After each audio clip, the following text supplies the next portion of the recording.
Begin Self-Publishing, episode number 29. Should you become a full-time writer? Interested in self-publishing but don't know where to start? Want to get your book onto Amazon? Want to hold your paperback book in your hands? Learn how on the Begin Self-Publishing podcast with your host, Tim Lewis.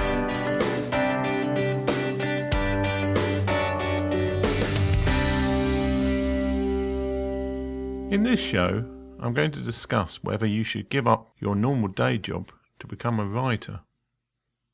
I don't mean becoming a writer in an organisation such as being a journalist. I mean give up working so you can sit at home and write all day for a living. My advice is that this is probably not a good idea, at least in the short term. But the reason why I say this isn't necessarily for the usual reasons that people would say don't give up the day job. I hear a lot of people say that they couldn't give up full-time work to become a writer, when in reality it's they don't want to or they're too frightened to. I think financial constraints are a lot less constraining than people believe. Usually they're used as an excuse rather than actually being a genuine issue. Most people don't need to live in the big house they're living in or own the car. Most people don't need to live in a big house. If you live in any major city in the world, chances are you could move to somewhere outside that city that will be considerably cheaper to live in. So there really isn't any financial excuse for people saying, oh, I don't want to write full time. I don't want that to be my job. I mean, there is the obvious element of risk, but that's going to be true in anything in the new internet economy in terms of getting an income. Any kind of job involves risk. The risk of being made redundant, the risk of you not being a success in that job. And the same is true if you want to give up your day job to become a writer. Now, the biggest issue and the biggest reason why I would recommend not becoming a full-time writer is that you need a very specific personality type to be able to cope with sitting on your own and writing all day. I was a much more productive writer when I worked part-time, and I also wrote in my other days. A lot of what matters is how introverted you are, how you deal with human contact. For me, I didn't really appreciate that I wasn't an introvert until I started to try working from home all the time. I was in the privileged position, mainly because of previous investing and being in a position where I had some insurance money coming in, to be able to give up work to do things like writing and my various other entrepreneurial pursuits. Even to this day, the money has not really been an issue, not yet anyway. I can't keep doing this indefinitely until a reasonable amount of money starts coming in, but I've still got a few years left before I have to make those kind of decisions. And I've got various downsizing and moving options before then that I can use to keep going. So finance isn't really the problem. The problem is social isolation. It takes an awful lot of character to sit and write a book and have possibly very little social interaction for days on end. This is why I would suggest for most people keep the day job and write in the evenings, or even better have a part-time job and write in those part-time periods, or at least do some other activity as well as writing. Unless you're an extreme introvert, you're going to find it very hard and very demotivating in terms of your productivity to be working at home all the time. I'm only now beginning to get to grips with this cultural change, from working in a busy office to going to working on your own, to not having a boss or somebody else to drive you to do things. So you really do need to examine your personality. And an introvert isn't somebody who's shy. It's not somebody who's not outgoing. Being an introvert and extrovert is a very different thing to that. Popular usage, it's been confused with these two concepts.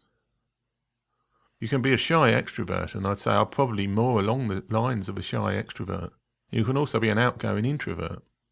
So what is an introvert and what is an extrovert? Well, there is a continuum. Basically, people who are introverts gain energy from being on their own.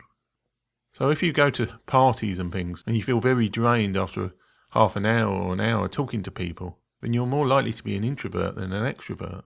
Personally, when I go to conferences and parties and talk to people, I feel more energised afterwards than I did before. Now, there's obviously a continuum. I'm not sure I would want to be talking to people 7 days a week, 24 hours a day. But in my personal case, I've really struggled with motivation and energy when I'm on my own for long periods of time. It means being a full-time writer and just writing is not something I should really do. You can obviously alleviate things by having online communities of people you go to. And social media, while not ideal, is a lot better than nothing in terms of that regard for keeping in touch with people. The trouble with social media is it obviously can be a time drain. The other alternative is to find somewhere to work with other people, go into a shared office space or something along those lines, and I may well go down that route. But you need to be very careful when you're considering the move to becoming a full-time writer to make note of what your personality type is. If you get very tired when you're around other people, then being a writer may be a very good thing to do on a full-time basis. Obviously, if you have children or a partner around, then that will help a little bit as well. But even so, it can be very, very isolating being a writer. And this is something you won't necessarily appreciate when you're doing it as a part-time activity. So you have to consider your own personality type before you're deciding what you want to do. It's not really a financial decision that you should make. It should be a personal decision based on your personality. Whether your books are bringing in money or not, obviously will have some impact on the decision. But you shouldn't suddenly say, oh, I've got loads of money coming in from my books, now I should give up work and become a full-time writer. Because that may not be the right decision for you. It may make more sense to become a part-time worker and then work in your writing activities in the other time. Or maybe become a more entrepreneurial version of whatever you did as your full-time job. So consulting or talking to people or writing or speaking or whatever in a group setting rather than sitting at home trying to write a book. Because it is a very different world. I'm a lot less productive as a full-time home worker than I ever was as an office worker. I've improved gradually over the year or so I've been doing it, but a large chunk of that is working yourself out and seeing the need that I need to go to conferences and I need to do things like keep in touch with people online, join mastermind groups and the like. So when you're in a position where you think, oh, I can become a full-time writer, consider what your personality type is like before you make that decision. Don't just see it as a financial decision. Maybe there are other things you can do in terms of going out for meetups and local groups and friends and all the rest of it that can mitigate some of the issues you might have with social isolation being a writer. If you can be a productive person at home, I think eventually a lot of the financial issues will go away. But if you're an unproductive person at home, then the financial issues will only get worse. A lot of people make the mistake thinking it's a financial decision when it's really a personal decision. Working out the structure of your home working means that you'll be as happy as you could be and as productive as you could be. So that's why I would recommend for many people becoming a full-time writer in terms of a home-based writer is not a good idea. Obviously, if you work with other people in an office, that's a very different situation, even if you are a writer. That may be a way to go for people who want to write, but who, for whatever reason, cannot cope with the social isolation of being at home on their own. I suppose the easiest way to start is to attempt to work on your own in a holiday or vacation period for a while, to see how productive you are. Don't think just because you're shy that you're actually an introvert. I'm shy, but I'm not an introvert, as I discovered after a period of homeworking. And similarly, you might be very outgoing and friendly towards people, but they're all very drained after a while, in which case homeworking may be a much better idea for you. So that's my viewpoint on becoming a full-time writer. It's really not a financial decision. It's much more a decision in terms of your own personality. You probably, unless you're a very introverted person, want to become some kind of hybrid writer and some other profession, or maybe a writer and a salaried writer at an organisation somewhere. Having a mixing community may make you a much more productive writer in the time that you're on your own. This is something that I've only now started to appreciate. So even having this podcast where I talk to people has made my writing skills a lot more productive.